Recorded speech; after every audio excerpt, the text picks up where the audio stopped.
నమస్కారం. SRK city news కు స్వాగతం. ముందుగా ముఖ్యాంశాలు. తిరుమల శ్రీవారికి కానుకల వెల్లువ. జూలై నెలలో శ్రీవారి హుండీ ఆదాయం 140.28 కోట్లు. టీటీడీ ఆసుపత్రులలో మందుల కొనుగోలు నిబంధనల సడలింపుపై విచారణ జరపాలి. విలేకరుల సమావేశంలో భూమన డిమాండ్.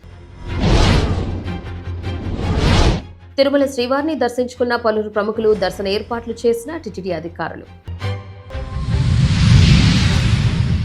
ఇక వార్తల్లోని వివరాలు. తెరచానూరు శ్రీ పద్మావతి అమ్మవారిని ఉడిపి శ్రీ పలిమారు మఠం పీఠాధిపతి శ్రీ విద్యాధి సత్యార్థ స్వామీజీ సోమవారం ఉదయం దర్శించుకున్నారు. అమ్మవారి దర్శనానికి విచ్చేసిన పీఠాధిపతికి ఆలయ అర్చకులు, అధికారులు వేద మంత్రోచ్చారణ నడుమ స్వాగతం పలికారు. అమ్మవారి ధ్వజస్తంభానికి పీఠాధిపతి మొక్కులు తీర్చుకున్న అనంతరం మూలమూర్తిని దర్శించుకున్నారు. అనంతరం వేద పండితులు శేషవస్త్రాన్ని సమర్పించి తీర్థ ప్రసాదాలు అందజేశారు. ఈ కార్యక్రమంలో ఆలయ deputy O Harindranath, AVSO Srihari Rao, superintendent Munichangal Rayal, ఆలయ అర్చకులు బాబుస్వామి, వేంపల్లి శ్రీనివాసులు స్వామి, ఇన్స్పెక్టర్లు లక్ష్మీకాంత్, చలపతి, ఆలయ అధికారులు తదితరులు పాల్గొన్నారు. తిరుమల శ్రీవారిని పలువురు ప్రముఖులు దర్శించుకొని మొక్కులు చెల్లించుకున్నారు. సోమవారం ఉదయం శ్రీవారి వీఐపీ విరామ సమయంలో వైసీపీ ఎమ్మెల్యే అమర్నాథ్ రెడ్డి, నటుడు మురళీమోహన్, ఎమ్మెల్సీ దువ్వాడ శ్రీనివాస్ మాదిరులు వేరువేరుగా స్వామివారిని దర్శించుకొని మొక్కులు చెల్లించుకున్నారు. అనంతరం ఆలయ రంగనాయకుల మండపంలో వేద పండితులు వేదాశ్రవచనం చేయగా ఆలయ అధికారులు స్వామివారి తీర్థ ప్రసాదాలు అందజేశారు. అందరికీ నమస్కారం అండి. ఈ రోజున తిరుమల తిరుపతి దైవ దర్శనం కోసం ఇక్కడికి వచ్చాం. అఖిలాండ కోటి బ్రహ్మాండ నాయకుడు, ఆపదల ముక్కుడు వారు శ్రీ వెంకటేశ్వర స్వామి గారిని దర్శించుకోవటం అంటే జీవితంలో మనం ఎప్పుడో చేసిన పుణ్యం మూలంగా ఇలా దర్శించుకోగలుగుతాం అనిపిస్తుంది నాకైతే.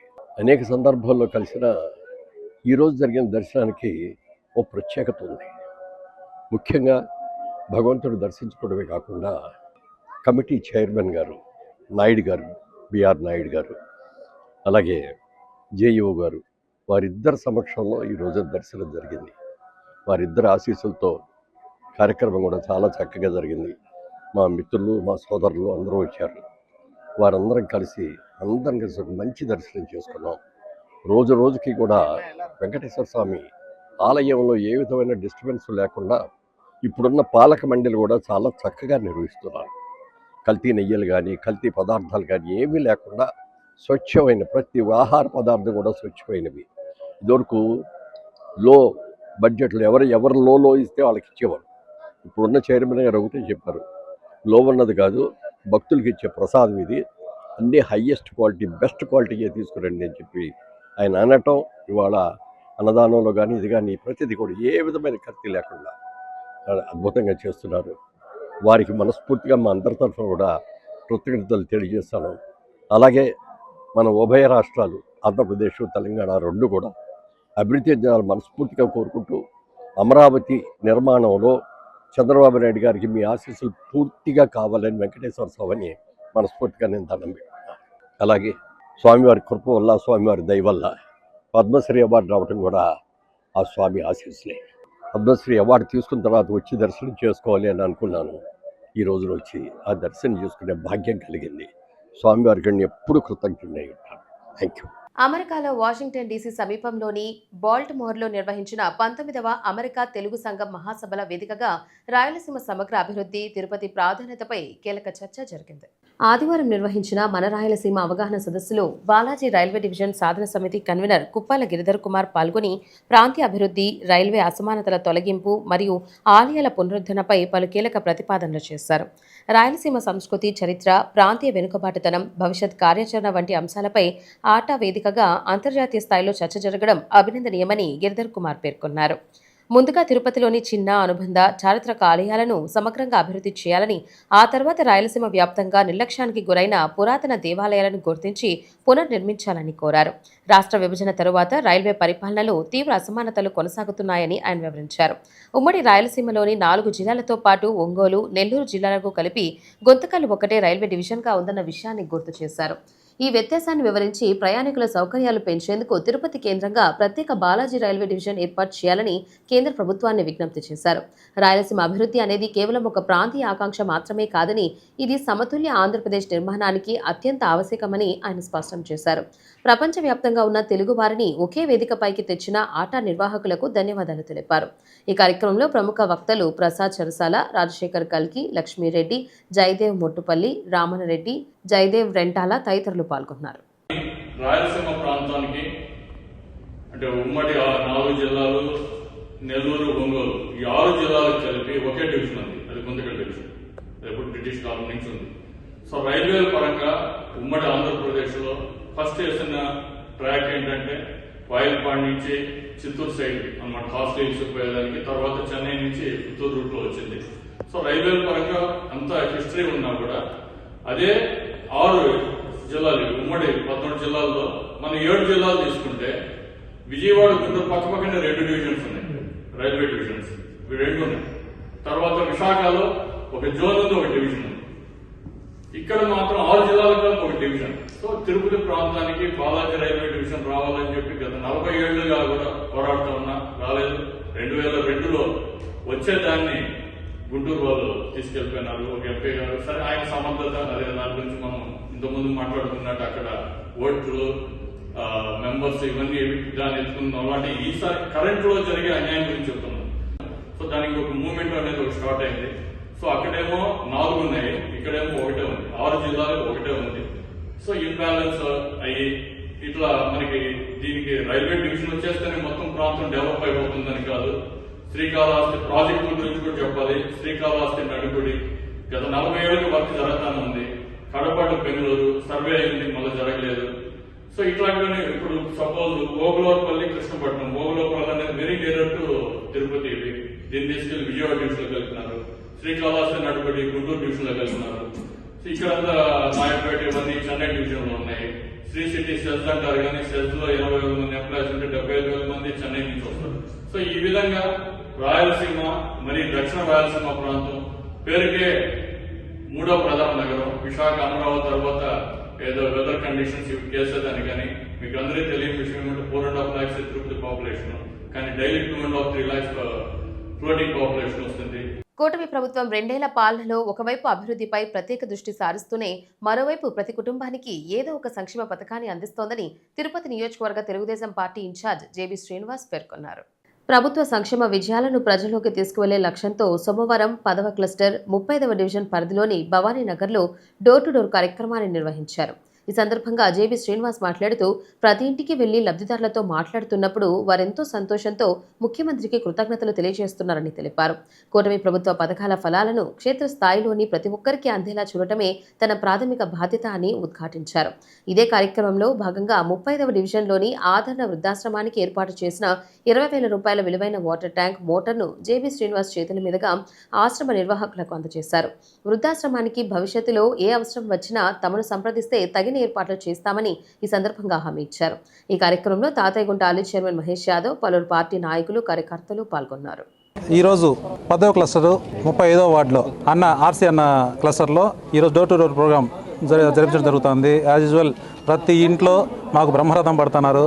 బ్రహ్మాండంగా మమ్మల్ని అంటే ప్రతి ఒక్కరు చాలా సంతోషంతో చాలా హ్యాపీగా ఉన్నారు.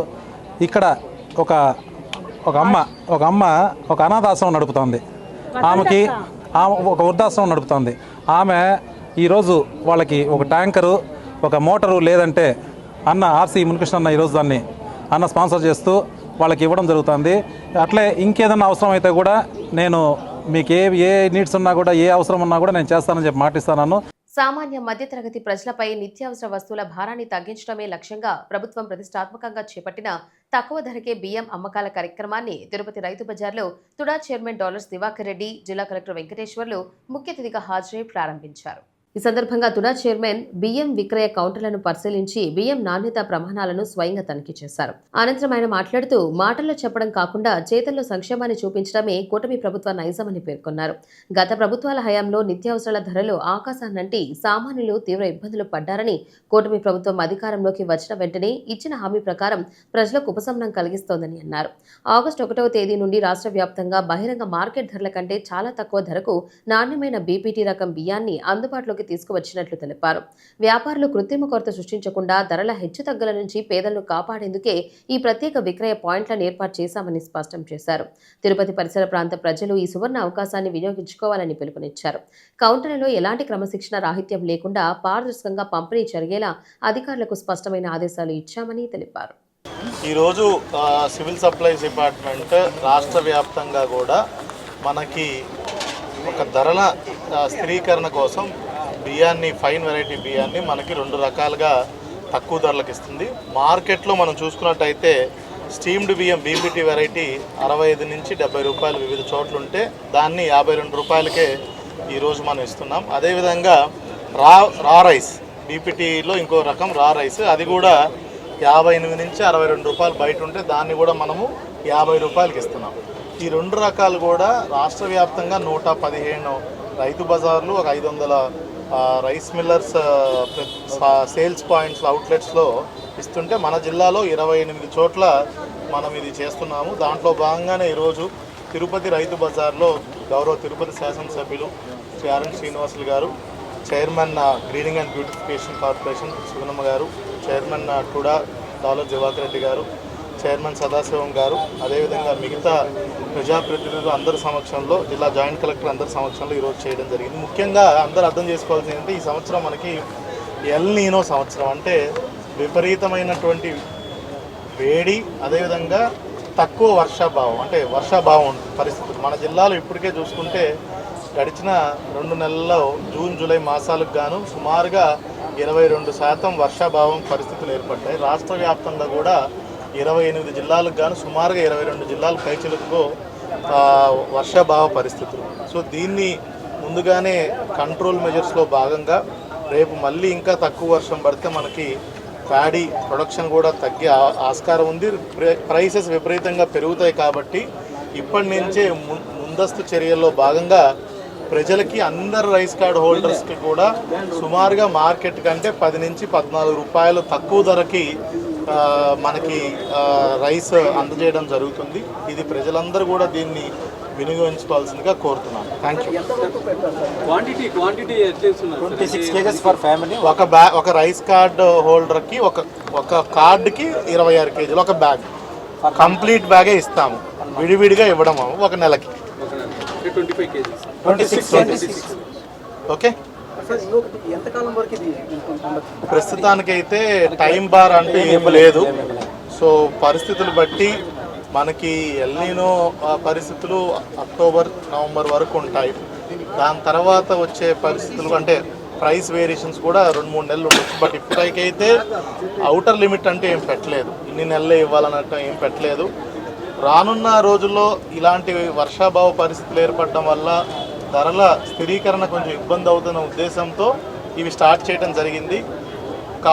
పరిస్థితుల అనుగుణంగా ప్రభుత్వం నిర్ణయం తీసుకుంది. రైస్ కార్డు ఉంటే మనకి ఇదివరకే సిస్టమ్, రైస్ కార్డు ఉంటే ఎక్కడన్నా తీసుకోవచ్చు. సో ఆల్ ఇండియా పోర్టింగ్ ఉంటుంది. సో ఇబ్బంది ఏం లేదు, ఎక్కడన్నా తీసుకోవచ్చు. Right, thank you. ప్రజా సమస్యల పరిష్కార వేదిక కార్యక్రమంలో వచ్చిన అర్జీలకు నాణ్యమైన పరిష్కారం చూపాలని జిల్లా కలెక్టర్ వెంకటేశ్వర్ సంబంధిత అధికారులను ఆదేశించారు. సోమవారం ఉదయం జిల్లా కలెక్టరేట్ నందు ఏర్పాటు చేసిన ప్రజా సమస్యల పరిష్కార వేదికకు వచ్చిన అర్జీదారులకు గౌరవప్రదంగా కుర్చీల ఏర్పాటుతో వివిధ ప్రాంతాల నుండి వచ్చిన అర్జీదారులకు తాగునీటి సౌకర్యం, మెడికల్ క్యాంప్, గ్రామాల నుండి వచ్చే అర్జీదారులకు టీ సరఫరా తదితర సౌకర్యాలను కల్పించి వారి సమస్యలను సావధానంగా వింటూ అర్జీలు స్వీకరించారు. ఈ సందర్భంగా పీజీఆర్ఎస్లో వచ్చిన అర్జీలకు నాణ్యమైన పరిష్కారం చూపాలని, అర్జీదారుల సమస్యలపై నిర్లక్ష్యం వహించరాదని తెలిపారు. పెండింగ్ బియాండ్ ఎస్ఎల్ఏ ఓపెనింగ్ లేకుండా అర్జీదారుడు సంతృప్తి చెందేలా అర్జీలకు పరిష్కారం చూపాలని అన్నారు. పీజీఆర్ఎస్లో వచ్చే అర్జీలపై నిర్లక్ష్యం వహిస్తే శాఖాపరమైన చర్యలు తీసుకుంటామని తెలిపారు. జాయింట్ కలెక్టర్ గోవిందరావు, జిల్లా రెవెన్యూ అధికారి నరసింహులు, స్పెషల్ డిప్యూటీ కలెక్టర్లు శివశంకర్ నాయక్, భరత్ నాయక్, నాగార్జునతో కలిసి ప్రజల నుండి అర్జీలు స్వీకరించారు. వివిధ ప్రాంతాల నుండి వచ్చిన అర్జీదారుల నుండి వినతులు స్వీకరించి ఆన్లైన్ నమోదుతో సిబ్బంది రసీదులు అందించారు. శాఖల వారీగా మొత్తం 317 అర్జీలు రావడం జరిగిందని, సంబంధిత అధికారులందరూ సదరు అర్జీలపై ప్రత్యేక దృష్టి సారించి వేగవంతంగా పరిష్కరించాలని స్పందనకు హాజరైన వివిధ శాఖలకు సంబంధించిన జిల్లా అధికారులను జిల్లా కలెక్టర్ ఆదేశించారు. టీటీడీ పరిధిలోని స్విమ్స్, బర్డ్ మరియు చిన్నపిల్లల ఆసుపత్రిలో మందులు, వైద్య పరికరాల కొనుగోలు నిబంధనల సడలింపు వెనుక భారీ అవినీతి కుట్ర దాగి ఉందని, దీనిపై తక్షణమే ఉన్నత స్థాయి విచారణ జరిపించాలని టీటీడీ మాజీ చైర్మన్ భూమన కరుణాకర్ రెడ్డి డిమాండ్ చేశారు. తిరుపతిలో నిర్వహించిన విలేకరుల సమావేశంలో భూమన కరుణాకర్ రెడ్డి మాట్లాడారు. తిరుమల తిరుపతి దేవస్థాన పాలక మండలి జూలై 14వ తారీఖున ఒక నిర్ణయం తీసుకున్నది 134 తీర్మానం ద్వారా. ఆ తీర్మానము టీటీడీలో ఉన్నటువంటి 3 అతి ముఖ్య హాస్పిటల్స్కి సంబంధించి బర్డ్స్, స్విమ్స్, పద్మావతి చిన్నపిల్లల హాస్పిటల్కి సంబంధించిన వైద్య సరఫరాదారుల కోసం టర్నోవర్ నిబంధనల తడలింపుకు సంబంధించి నారా లోకేష్ గారి ఇన్ఫ్లుయెన్స్తో, ఆయన ఆదేశాలతో పటిష్టమైన సరఫరాదారుల నిబంధనల్ని తుంగలోకి తొక్కి వాళ్లకు అనుకూలమైనటువంటి పనికి మాలిన సరఫరాదారులకు రహదారులు వేయటానికి టీటీడీ తన నిబంధనల్ని పూర్తిగా సడలించింది.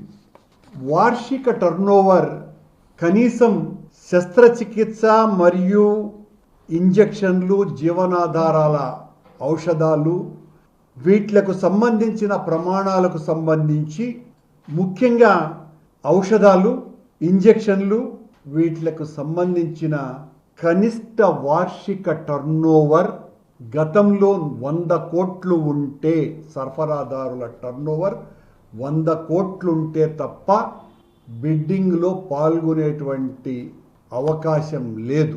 దాన్ని పూర్తిగా సడలించి 25 కోట్లు ఉంటే చాలు అన్నటువంటి నిర్ణయం తీసుకున్నది. అత్యంత ప్రాణాధార మెడిసిన్స్ని కొనటానికి తీసుకున్న నిర్ణయం ఇది. ఒక అజ్ఞాత కమిటీ ఇచ్చినటువంటి రిపోర్టు కారణంగా ఈ అజ్ఞాన కమిటీ, అవినీతి కమిటీ ఇచ్చినటువంటి సిఫారసు మేరకు, నారా లోకేష్ గారి ఆదేశం మేరకు టీటీడీ పాలక మండలి ఇంత దారుణమైన ప్రాణాంతక చర్యలకు దిగజారింది. అలాగే ఒకటేమో 100 కోట్ల నుంచి 25 కోట్లకు తగ్గించింది, మరొకటి 10 కోట్ల రూపాయలుంటే చాలనేటువంటి నిర్ణయం కూడా ఇందులో తీసుకున్నారు.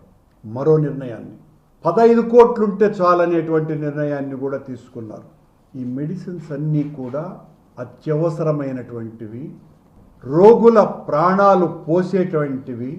వీళ్ళ ప్రాణాలు పోసేటువంటి మందులు, శస్త్రచికిత్స పరికరాలు, వీటికి సంబంధించిన కొనుగోళ్లకు సంబంధించి, నాణ్యతకు సంబంధించి ఎక్కువ మంది బిడ్డర్స్ రావటానికి అవకాశం కల్పిస్తున్నాము, అందుకోసమని ఈ నిబంధనల్ని సడలిస్తున్నాము అని పాలక మండలి చేత ఒప్పించి నారా లోకేష్ ఆ జ్ఞాన అవినీతి కమిటీ ద్వారా సిఫారసు చేయించినారు. దీని ద్వారా నాణ్యమైనటువంటి మందులు కొనటానికి అవకాశాలు పూర్తిగా తగ్గించి వేసినారు. ప్రజా ఆరోగ్యం వంటి సున్నితమైన విషయాలలో మందులు, ఇంజెక్షన్లు, బ్లడ్ బ్యాంక్ సామగ్రి, శస్త్రచికిత్స వినియోగ వస్తువుల సరఫరా కోసమని 100 కోట్ల టర్నోవర్ని 25 కోట్లకు తగ్గించటానికి టీటీడీ పాలక మండలి బరితెగింపు వెనుక చాలా పెద్ద అవినీతి కుట్ర ఉన్నది. రాయలసీమకే ప్రాణప్రదాయనిగా ఉన్నటువంటి స్విమ్స్, దేశంలోనే అగ్రగామి ఎముకల ఆసుపత్రి అయినటువంటి బర్డ్స్, ప్రపంచంలోనే ప్రఖ్యాతిగాంచుతున్నటువంటి చిన్నపిల్లల ఆసుపత్రిలో వైద్య పరికరాలకు, మందులకు సంబంధించిన దారుణం ఇంత ఘోరంగా ఉన్నది అన్న విషయాన్ని బయట పెడుతూ దీని మీద విచారణ చేయాలి, వాస్తవాలు బయటికి రావాలి. ఈ నిర్ణయం తీసుకున్నటువంటి దొంగల భాగోతం బయట పెట్టాలి, వాళ్లకు తగు రీతిలో శిక్ష జరగాలి అని డిమాండ్ చేస్తున్నాం. కలియుగ దైవం తిరుమల శ్రీ వెంకటేశ్వర స్వామి వారికి భక్తులు సమర్పించే కానుకల వెల్లువ కొనసాగుతోంది. భక్తులు తమ అపారమైన భక్తి ప్రపత్తులతో సమర్పించిన కానుకలతో జూలై 2026 నెలలో శ్రీవారి హుండీకి ఏకంగా 140.28 కోట్ల రాబడి లభించింది. తిరుమల క్షేత్ర చరిత్రలోనే ఇది రెండో అత్యధిక నెలవారీ హుండీ ఆదాయంగా కొత్త రికార్డు సృష్టించింది. ఇప్పటి వరకు అత్యధిక హుండీ రాబడి నమోదు సాధించిన జాబితాలో ఆగస్టు 2022 140.34 కోట్లు మొదటి స్థానంలో ఉంది. జూలై 2026 ఆదాయం కేవలం 6 లక్షల స్వల్ప తేడాతో తొలి రికార్డుకు సమీపంగా వచ్చి రెండో స్థానంలో నిలిచింది. తిరుమల చరిత్రలో నమోదైన టాప్ 10 అత్యధిక నెలవారీ హుండీ ఆదాయంలో ఏకంగా 5 స్థానాలు 2022 సంవత్సరానికే దక్కడం గమనార్హం. గత సంవత్సరాల ఆదాయం జూలై 2022 139.46 కోట్లు, జూలై 2023 129.8 కోట్లు, జూన్ 2026 126 కోట్లు, జూలై మరియు ఆగస్టు 2026 చెరో 125 కోట్లు. కోవిడ్ మహమ్మారి తర్వాతి కాలం నుంచి తిరుమలలో భక్తుల రద్దీ ఊహించిన రీతిలో పెరిగింది. దాని ఫలితంగానే గత కొంతకాలంగా శ్రీవారి నెలవారీ హుండీ ఆదాయం అత్యంత స్థిరంగా వరుసగా 100 కోట్లకు పైగా నమోదవుతోంది. స్వామివారి పట్ల దేశ విదేశాల భక్తుల నుంచి నిశ్చలమైన విశ్వాసానికి, ఆత్మీయ అనుబంధానికి ఈ హుండీ రికార్డులే నిలువెత్తు నిదర్శనమని పండితులు పేర్కొంటున్నారు. నగరపాలక సంస్థ కార్యాలయంలో సోమవారం నిర్వహించిన ప్రజా ఫిర్యాదుల పరిష్కార వేదికకు 39 వినతులు వచ్చాయని కమిషనర్ శారదాదేవి తెలిపారు. సోమవారం తిరుపతి నగరపాలక సంస్థ కార్యాలయంలో డైలివర్ కమిషనర్ ప్రజా ఫిర్యాదుల పరిష్కార వేదిక కార్యక్రమాలను నిర్వహించారు. ఈ కార్యక్రమంలో ఫోన్ ద్వారా 16 మంది, కార్యాలయంకు నేరుగా వచ్చి 23 మంది వినతులు సమర్పించి తమ సమస్యలు తెలిపారు. కాగా కొర్లకుంట దండుమారియమ్మ గుడి వద్ద మురుగునీటి కాలువ బ్లాక్ అయింది, సరిచేయాలని, ఎస్వీ నగర్లో నూతనంగా కాలువలు నిర్మించాలని, ఇందిరానగర్లో భూగర్భ డ్రైనేజీ సమస్య పరిష్కరించాలని, రామచంద్ర మిషన్ వద్ద హోటల్ వారు వ్యర్థాల రోడ్లపై వేస్తున్నారు, చర్యలు తీసుకోవాలని, నారాయణపురం వద్ద వీధి లైట్లు మరమ్మతు చేయాలని, తెలుగు గంగా నీరు సక్రమంగా సరఫరా చేయాలని కోరారు. ఈ కార్యక్రమంలో municipal health officer doctor Yuvanvesh Reddy, revenue officer Sethumadhav, sanitation సూపర్వైజర్లు చెంచయ్య, సుమతి తదితరులు పాల్గొన్నారు. ప్రభుత్వ, ప్రైవేట్ రంగంలో యువతకు ఉద్యోగాలు కల్పించేందుకు ఎన్డీఏ కూటమి ప్రభుత్వం అధిక ప్రాధాన్యత ఇస్తోందని ఎమ్మెల్యే ఆర్ఎన్ శ్రీనివాసులు చెప్పారు. గత ప్రభుత్వం వెళ్లగొట్టిన పరిశ్రమలను తీసుకురావడమే కాకుండా పలు ఎన్ఎంసీ కంపెనీలను రాష్ట్రానికి CM Chandrababu Naidu, deputy CM Pawan Kalyan, యువ నాయకులు నారా లోకేష్లు తీసుకొస్తున్నారని ఆయన తెలిపారు. సోమవారం స్కిల్ డెవలప్మెంట్, ఎంప్లాయ్మెంట్ ఎక్స్చేంజ్, సిడాప్ సంయుక్తంగా ఎస్వీసీసీ డిగ్రీ కళాశాలలో ఏర్పాటు చేసిన జాబ్ మేళాను ఎమ్మెల్యే ఆర్ఎన్ శ్రీనివాసులు ప్రారంభించారు. ఆంధ్రప్రదేశ్ ప్రభుత్వం స్కిల్ డెవలప్మెంట్ ఏర్పాటు చేసి ప్రభుత్వ పరంగా ఇక్కడ ఒక మేనేజర్ని కూడా నియమించి ఈ యొక్క స్కిల్ డెవలప్మెంట్ తిరుపతి నియోజకవర్గంలో, తిరుపతి జిల్లాలో అన్ని నియోజకవర్గాల్లో కూడా స్కిల్ డెవలప్మెంట్ ప్రోగ్రాంలు కండక్ట్ చేసి ఈ యొక్క కార్యక్రమం చేయడం మనస్ఫూర్తిగా లోకనాథన్ గారిని అభినందిస్తూ, అదేవిధంగా ఈ యొక్క కార్యక్రమానికి ముఖ్య అతిథులుగా విచ్చేసిన మన ఎస్వీసీసీ డిగ్రీ కాలేజ్ కరస్పాండెంట్ గారు పల్గొన కుమార్ గారు రావడం చాలా సంతోషం. ఆయన హృదయానికి ఈ యొక్క స్కిల్ డెవలప్మెంట్ ఉద్యోగుల అవసరాల కోసం ఈ యొక్క స్థలాన్ని కూడా అప్పుడప్పుడు వాళ్ళకి ఎప్పుడు అవసరమన్నా ఉచితంగా దీన్ని ఇవ్వడం మనస్ఫూర్తిగా ఆయన్ని కూడా అభినందిస్తూ, ఈ యొక్క కార్యక్రమానికి చాలామంది బాలురు బాలికలు కూడా ఉద్యోగ అవకాశాల కోసం వచ్చారు. గౌరవ ముఖ్యమంత్రి నారా చంద్రబాబు నాయుడు గారు, గౌరవ ఉప ముఖ్యమంత్రి శ్రీ కొణిదెల పవన్ కళ్యాణ్ గారు, గౌరవ యువ నాయకులు నారా లోకేష్ గారు యువకులకు ఉద్యోగాలే మెయిన్ ఉపయోగంగా తీసుకొని రాష్ట్ర వ్యాప్తంగా 20 లక్షల ఉద్యోగాలు కల్పిస్తానని ఎన్డీఏ కూటమి ప్రభుత్వం చెప్పడం జరిగింది. అందులో ఇప్పటికి దాదాపు 2 లక్షల మందికి ఉద్యోగ అవకాశాలు కూడా రావడం జరిగింది. అందులో భాగంగా మన తిరుపతి నియోజకవర్గంలో తీసుకుంటే 3084 మంది ఈ స్కిల్ డెవలప్మెంట్ తిరుపతి నియోజకవర్గంలో అటెండ్ అవ్వడం జరిగింది. వారిలో దాదాపు 1900 మందికి ఉద్యోగ అవకాశాలు కూడా ఇవ్వడం జరిగింది. ఈరోజు చాలామంది బాలురు బాలికలు కూడా రావడం జరిగింది. వాళ్ళందరికీ కూడా దీంట్లో ఇంటర్మీడియట్ చదువుకున్న, ఇంటర్మీడియట్ పైబడి డిగ్రీలో చదువుకున్న, ఇంజనీరింగ్ చదువుకున్న వాళ్ళందరూ కూడా ఇప్పటికిప్పటి చేస్తున్నారు. సెలెక్ట్ అయిన వారికి 13,000 నుంచి 35,000 రూపాయల వేతనం కూడా ఫిక్స్ చేస్తున్నారు. దాదాపు వాళ్ళకు ఈరోజు సెలెక్ట్ అయిన వారికి ఈరోజే ప్లేస్మెంట్ ఆర్డర్స్ కూడా వాళ్ళకి ఇస్తున్నారు. ఇది చాలా ఉపయోగకరమైన స్కిల్ డెవలప్మెంట్ గౌరవ ముఖ్యమంత్రి ఉప ముఖ్యమంత్రి గారు తీసుకున్న నిర్ణయాలు చాలా సంతోషంగా ఉంది. వాళ్ళందరికీ కూడా ఈ యొక్క మంచి అవకాశం కల్పించడం, అంతేకాకుండా మొన్ననే ఒక 10 MNC కంపెనీలతో కూడా మాట్లాడి అదనంగా ఒక 1000 మందికి ఉద్యోగ అవకాశాలు కూడా తీసుకురావడం, లోకనాథన్ గారు కూడా ప్రయత్నించడం, తీసుకురావడం, వారిని మనస్ఫూర్తిగా కూడా అభినందిస్తున్నాను. ప్రతి ఒక్కరు కూడా నేను తిరుపతి నియోజకవర్గంలో యువకులు చదువుకున్న వాళ్ళు అందరూ కూడా ఖాళీగా ఉండకుండా ప్రతి ఒక్కరూ మీరు ఉద్యోగాలకు అటెండ్ అవ్వండి. ఈ స్కిల్ డెవలప్మెంట్ ఆంధ్రప్రదేశ్ ప్రభుత్వం ద్వారా సెలెక్ట్ చేస్తున్నారు. మీకు ఏ ఇబ్బందులు లేదు. మీరు చదువుకొని ఖాళీగా ఉండకుండా ఏదో ఒక ఉద్యోగం చేసుకుంటే మీరు సుఖపడతారు, మీ కుటుంబ సభ్యులు కూడా సుఖపడతారు. చెడు మార్గంలోకి వెళ్లకుండా ఇది ఒక మంచి మార్గంలో రావడానికి ఈ స్కిల్ డెవలప్మెంట్ పెట్టడం ఆంధ్రప్రదేశ్ ప్రభుత్వం మనస్ఫూర్తిగా కూటమి ప్రభుత్వాన్ని కూడా అభినందిస్తూ ప్రతి ఒక్క విద్యార్థినులు కూడా ఈ స్కిల్ డెవలప్మెంట్లో ఉపయోగించుకోండి అనేసి కూడా తెలియజేస్తున్నా. అంతేకాకుండా ఈరోజే కూడా మనం రైతు బజార్లలో అదేవిధంగా మిల్లర్లలో అవుట్లెట్ షాపులు కూడా ఏర్పాటు చేయడం జరిగింది. పచ్చబియ్యం పైన 8 రూపాయలు, ఉప్పుడు బియ్యం పైన 10 రూపాయలు తగ్గించి కేజీకి ప్రతి కార్డున్న ప్రతి ఒక్కరికి నెలకు ఒక రైస్ బ్యాగ్ తక్కువ రేటుతో మంచి బియ్యాన్ని కూడా ఇవ్వడం జరుగుతోంది. దీన్ని కూడా అది ఈరోజు ప్రారంభించడం కూడా జరిగింది. తిరుపతి నియోజకవర్గంలో రైతు బజార్లో గౌరవ మంత్రివర్యులు పౌర సరఫరాల మంత్రివర్యులు నాదెండ్ల మనోహర్ గారు మన పవన్ కళ్యాణ్ గారి ఆదేశాలతో ముఖ్యమంత్రి గారి ఆదేశాలతో ఇది మొన్ననే రాష్ట్ర వ్యాప్తంగా ప్రారంభించాలని కూడా ఆదేశాలు ఇవ్వడింది. ఈరోజే కలెక్టర్ గారు ఎన్డీఏ కూటమి నాయకుల ఆధ్వర్యంలో దాన్ని కూడా ప్రారంభించడం జరిగిందనేసి కూడా ఈ సందర్భంగా తెలియజేస్తున్నాం. వార్తలు ముగించే ముందు ముఖ్యాంశాలు మరోసారి. తిరుమల శ్రీవారికి కానుకల వెల్లువ. జూలై నెలలో శ్రీవారి హుండీ ఆదాయం 140.28 కోట్లు.